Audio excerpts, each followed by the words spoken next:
1 April 2025, Putra Heights digemparkan dengan tragedi kebakaran besar yang melibatkan saluran gas yang berlaku di Jalan Putra Harmoni.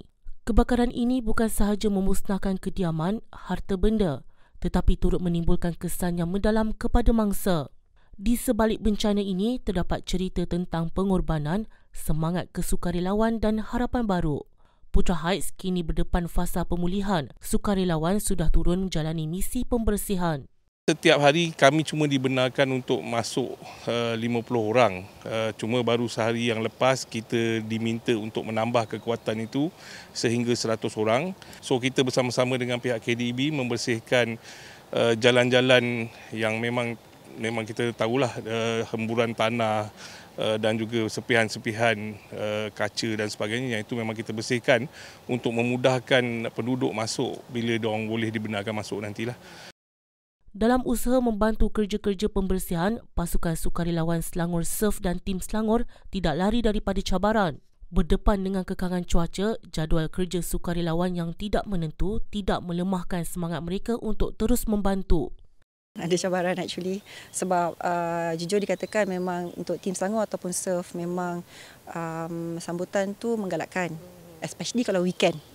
Tetapi bila weekday ni ada cabaran dia juga, tapi alhamdulillah kedua-dua pihak berjaya untuk menangani keperluan tu. Hari yang pertama dan kedua hari itu hujan pada belah petang, jadi kita terpaksa memendekkan kita punya pembersihan. Dan kita harap cuaca berpihak kepada kita supaya kita boleh buat kerja sampai petang lah, supaya make sure lorong-lorong yang ada ni, saya ingat lebih daripada 50 lorong yang ada ni memang nak dibersihkan secepat mungkin supaya memudahkan penduduk nanti. Bencana besar seperti ini menuntut sisi keselamatan yang tinggi. Mematuhi prosedur keselamatan yang ketat di kawasan terjejas antara kesulitan yang dihadapi pihak sukarelawan. Akur dan patuh supaya misi dapat dijayakan. Sebab yang ini bukan kerja pembersihan biasa macam banjir ke apa. Yang ini kita kena titik beratkan faktor keselamatan. Jadi keselamatan dia pun bukannya macam biasa. Jadi kalau pihak berkuasa seperti polis ataupun polis especially kan, kalau dia kata this amount, angka tu juga yang kita kena keluarkan, dihadkan. Kalau dia kata buat kerja di kawasan ini je boleh, atas selepas penilaian keselamatan tu kita ikuti. So kita kena patuhlah. Bagi sukarelawan seperti Nur Ain Awaludin dan Raja Khairul Daniel, pengalaman ini menjadi pengajaran bermakna walaupun mencabar secara emosi. Rasa macam sedih, tapi kita orang kena tolong juga. Sebab yelah kita sama-sama rakyat, so kita rasa happy.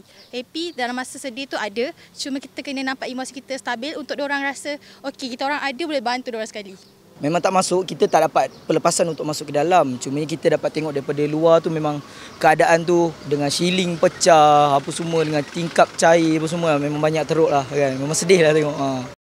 Berpeluang memasuki kawasan risiko, Raja Khairul yang memasuki kawasan sekitar tapak tragedi memperlihatkan betapa seriusnya kerosakan yang berlaku dan perlunya lebih ramai tampil membantu. Saya nampak memang setakat ni memang tempat tu memang perlukan banyak bantuan lagi. Kita perlukan banyak tenaga. Kalau mana-mana yang nak tolong lagi memang dialu-alukan lah untuk menjadi sukarelawan kat sini lah. Memang tempat dia teruk lah.